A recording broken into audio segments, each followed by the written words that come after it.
அன்பானவர்களே, உங்கள் ஒவ்வொருவரையும் நான் வாழ்த்துகிறேன். විශ්වාසතුල ප්‍රේමවන්තනය සුභපතල පිළිගන්නවා. நல்ல ஒரு வசனம் பார்ப்போம். මේ දවස් අපි වචනයක් බලමු. நீங்கள் ரோமர் 9வது அதிகாரம் රෝම 9 වෙනි පරිච්ඡේදයේ 5வது வசனம் சொல்லுது, 5 වෙනි වචනේ කියනවා பிதாக்கள் அவருடையவர்களே, மாம்சத்தின்படி கிறிஸ்துவும் அவர்களில் பிறந்தாரே, இவர் என்றென்றைக்கும் ஸ்தோத்தரிக்கப்பட்ட சர்வத்திற்கும் மேலான தேவன், ஆமென் என்று சொல்லப்படுது. පියවරුද ඔහුන්ගේ මාංසාකාරයෙන් ක්‍රිස්තුස් වහන්සේ පැමුණුලත් ඔහුන්ගෙන්ය.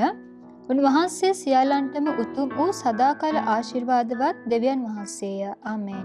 இந்த இடத்துல எங்கள் தேவன் எப்படிப்பட்டவர்னா, වහන්සේ කොයි වගේ කෙනෙක්ද? அவர் எல்லாவற்றுக்கும் அவர் ஸ்தோத்தரிக்கப்பட்ட சர்வ தேவனாயிருக்கிறார். සියල්ල තුළ ස්තුති කරා වූ දෙවිඳුන් ලෙස සිටිනවා. அப்ப இன்னைக்கு எல்லா காரியத்துக்காகவும் அவரை ஸ்தோத்தரிக்க நாங்கள் பழக வேண்டும். එතකොට අපි සියල්ල උදෙසා උන්වහන්සේට ස්තුති කරන්න අපි පුරුදු වෙ යුතුයි. இன்னைக்கு நம்ம வாழ்க்கையில நடக்கிற எல்லா நன்மைகள், අපේ ජීවිතේ සිදුවෙන සියලුම යහපත් කාර්යයන්, என்னென்ன எங்களுக்கு குட்னஸ், எல்லா குட் திங் நடக்குதோ, මොන මොන යහපත් කාර්යයන් அது සිදුවෙනවද எல்லாவற்றுக்காகவும் கர்த்தாவே ஸ்தோத்திரம் என்று நாங்கள் சொல்லுகிறோம்.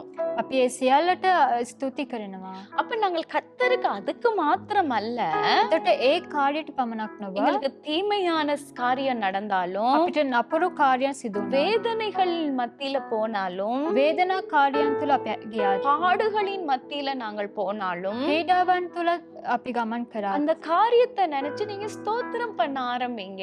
ඒ දේ කාර්යයන් සිතල ස්තුති කරන්න. எங்களுக்கு ஏதோ ஒரு காரியத்துல எங்களுக்கு டிசப்பாயின்ட்மெண்ட்டோ, ஏதோ எங்களுக்கு வேதனையான ஒரு சம்பவம் நடக்குதுன்னா, අපිට ඇවිල්ලා කුමක් කර වේදනාකාරී කාර්යයක් සිදු වෙනවා නම් அந்த காரியத்தை நினைச்சு நீங்கள் புலம்பாதீங்க.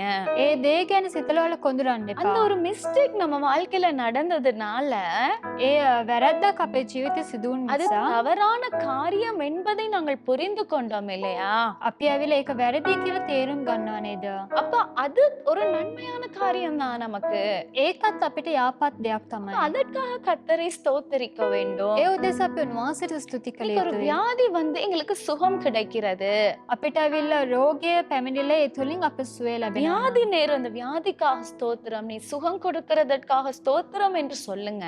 ඒ රෝගයෙන් නිසාත් ස්තුතියි. ඔබ වහන්සේ සුවය ලබා දෙන්න යන නිසා அந்த ස්තුති வியாதி කරන්න. சுகம் கொடுத்தனாலதான் எங்கள் கர்த்தர் யெகோவா ராஃபா சுகம் கொடுக்கிறவர் என்பதை நாங்கள் புரிந்து கொண்டோம். එතකොට ඇවිල්ලා අපි ඇවිල්ලා රෝගය තුල සුවය ලැබුව නිසා යෙහෝවා රාෆා කියන නාමය ඇවිල්ලා අපි දැනගන්නවා. அப்ப எங்க வாழ்க்கையில நடக்கிற ஒவ்வொரு காரியங்களும் நம்ம கர்த்தரை ஸ்தோத்தரிக்க வேண்டும். ඒතර අපේ ජීවිතයේ සිදුවෙනා සියල්ල තුල අපි උන්වහන්සේට ස්තුති කළ அவர் යුතුයි. எங்களுக்கு தீமைக்கல்ல, எல்லாவற்றையும் தீமையாய் இருந்தாலும் அதை நன்மையாய் முடிக்கிற தேவனாய் இருக்கிறார். නපුරු ලෙස තිබුණත් ඒ දේ අවසානයේදී යහපත් ලෙස උන්වහන්සේ அப்ப අරවනවා. எங்க வாழ்க்கையில இன்னைக்கு எல்லாவற்றுக்காகவும் அந்த தேவனை ஸ்தோத்தரிக்க இன்னைக்கு உங்க வாழ்க்கையை ஒப்பு கொடுங்க.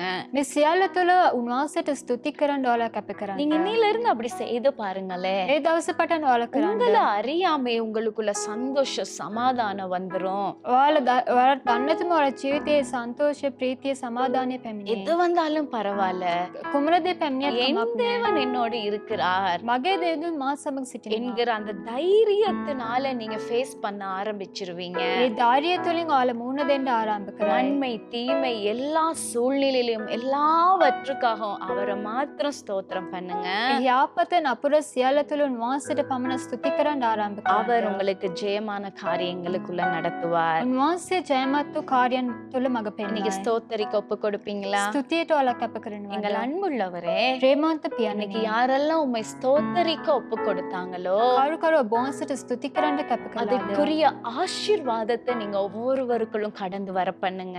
ඒකට අදාළ ආශිර්වාදයේ සියලුම දරුවන් තුල ඔබ වහන්සේ පෙන්වන්න. கடந்த நாள் இருந்த புலம்பல்கள், முறுமுறுப்புகள் மாறி உம்மை ஸ்தோத்தரிக்கத்தக்கதான கிருபையை கொடுங்க. ඒ ගිය කාලයන් තුල තිබුණා කොදරීම් ඒවා නැතුව ඔබ වහන්සේට ස්තුති කරන්න යලව ඔබ වහන්සේ වෙනස් කරන්න. இயேசு கிறிஸ்துவின் நாமத்தில் பிதாவே, යේසුස් ක්‍රිස්තුස් වහන්සේගේ නාමයෙන් පියාණනි. ආමේන්. ආමේන්. God bless you. God bless you.